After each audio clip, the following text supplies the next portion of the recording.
징계위원회는 기관장의 명령에 복종하는 기구가 아니라는 사실을 알고 계십니까?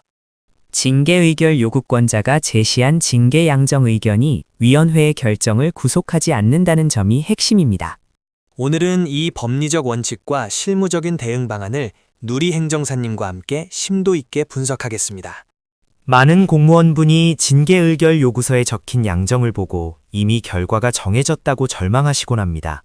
하지만 관할 징계위원회는 요구권자의 의견에 기속되지 않는 독립적인 의결기구입니다. 요구권자가 중징계를 요구했더라도 위원회는 독자적으로 경징계를 의결할 권한이 있습니다. 행정사님, 저는 이번에 감사기관으로부터 중징계 요구를 받았다는 통보를 받았습니다. 기관장이 강력한 처벌을 원하고 있는데 징계위원회가 이를 무시하고 낮게 줄 수 있을까요? 충분히 가능합니다. 위원회는 징계 사유의 객관적 사실과 비위의 정도를 직접 판단합니다. 요구권자의 의견은 참고사항일 뿐이며 위원회 위원들의 과반수 찬성으로 결정됩니다. 제 경우는 반대입니다. 기관장은 경징계를 요구했는데 위원회가 더 높은 수위를 결정할 수도 있나요? 네, 불이익 변경 금지 원칙이 적용되지 않는 단계이므로 더 무거운 징계가 나올 수도 있습니다. 경징계 요구를 받았더라도 파면이나 해임 같은 중징계가 의결될 가능성을 완전히 배제할 수 없습니다. 결국 징계위원회에서의 소명이 결과에 결정적인 영향을 미친다는 말씀이시군요. 그렇다면 징계 의결 결과가 요구권자의 생각보다 너무 가볍게 나오면 기관장은 어떻게 대응합니까? 그럴 때는 국가공무원법 제82조 제2항에 의거하여 재심사를 청구할 수 있는 장치가 마련되어 있습니다. 징계 의결이 가볍다고 판단되면 처분을 하기 전에 직속 상급기관 위원회에 심사를 요청하는 것이죠. 상급기관의 재심사를 청구한다는 것은 결국 저에게 다시 위기가 온다는 뜻 아닌가요? 재심사 청구 여부는 기관장의 재량 행미입니다. 모든 경우에 재심사가 열리는 것은 아닙니다. 기관 내부의 분위기와 법리적 타당성을 고려하여 신중하게 결정되는 과정입니다. 기관장이 재심사를 청구해서 다시 중징계가 나오면 저는 어떻게 대응해야 하나요? 그 단계에서는 최종 처분을 받은 후 소청심사위원회에 소청심사를 청구하여 감경을 다투어야 합니다. 16년 동안 수많은 공무원 소청심사를 진행하며 징계 절차의 부당성을 잡아낸 경험이 많습니다.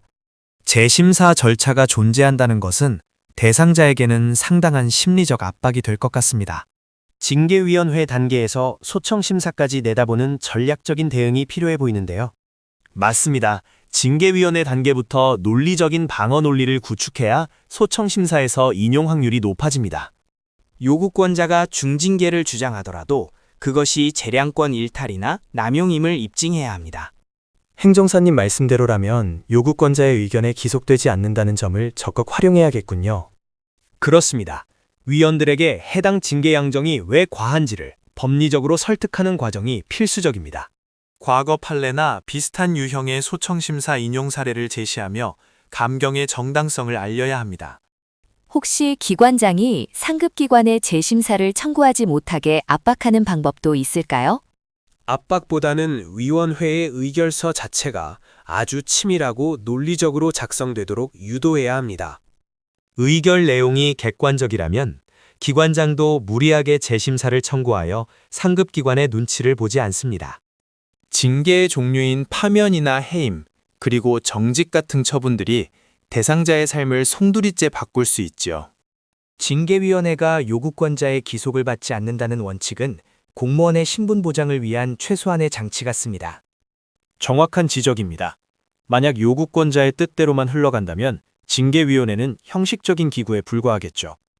따라서 징계위원회 위원들은 외부 전문가나 중립적인 인사들로 구성되어 독립성을 유지하려 노력합니다. 제가 받은 중징계 요구가 감경되어 정직 1개월이나 감봉으로 끝날 수도 있다는 희망이 생깁니다. 네, 충분한 소명 자료를 준비하고 절차상 하자가 없는지 꼼꼼히 살핀다면 가능합니다.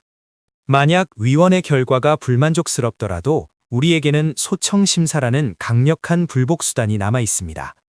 소청심사위원회에서는 징계위원회의 의결을 뒤집는 인용 결정이 자주 나오나요? 위원회 결정이 가혹하거나 사실관계 오인이 증명될 경우 상당수 사건에서 감경이나 인용이 이루어집니다. 저는 공직사회의 징계 시스템이 가진 허점을 16년 동안 집요하게 파고 들어왔습니다. 국가공무원법 제82조 제2항에 따른 재심사 청구권이 기관장의 고유 재량이라는 점도 기억해야겠네요. 그렇습니다. 하지만 기관장도 상급 기관의 판단을 받는 과정이 부담스럽기는 매한가지입니다. 결국 초기 대응을 얼마나 전문적으로 하느냐가 전체 공직 생활을 좌우하게 됩니다. 행정사님의 조력을 받아 징계 요구서에 대한 답변서부터 철저히 작성해 보겠습니다. 저도 혹시 모를 재심사나 중징계 처분에 대비해 소청심사 준비를 미리 시작해야겠습니다. 징계 절차는 심리전이자 법리 싸움입니다. 결코 혼자서 감당하려 하지 마십시오. 특히 직권면직이나 해임 같은 중대한 위기 상황일수록 전문가의 날카로운 분석이 필요합니다. 징계위원회가 요구권자의 의중에 얽매이지 않고 객관적으로 판단할 수 있도록 돕는 것이 행정사님의 역할이군요. 맞습니다. 억울한 처분을 막고 공무원의 관익을 보호하는 것이 제가 걷고 있는 16년의 길입니다.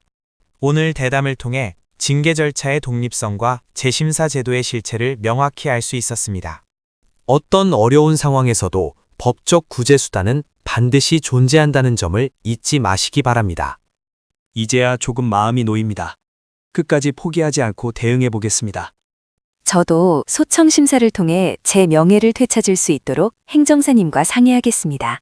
언제든 열려 있습니다. 실무 경험을 바탕으로 여러분의 방패가 되어드리겠습니다.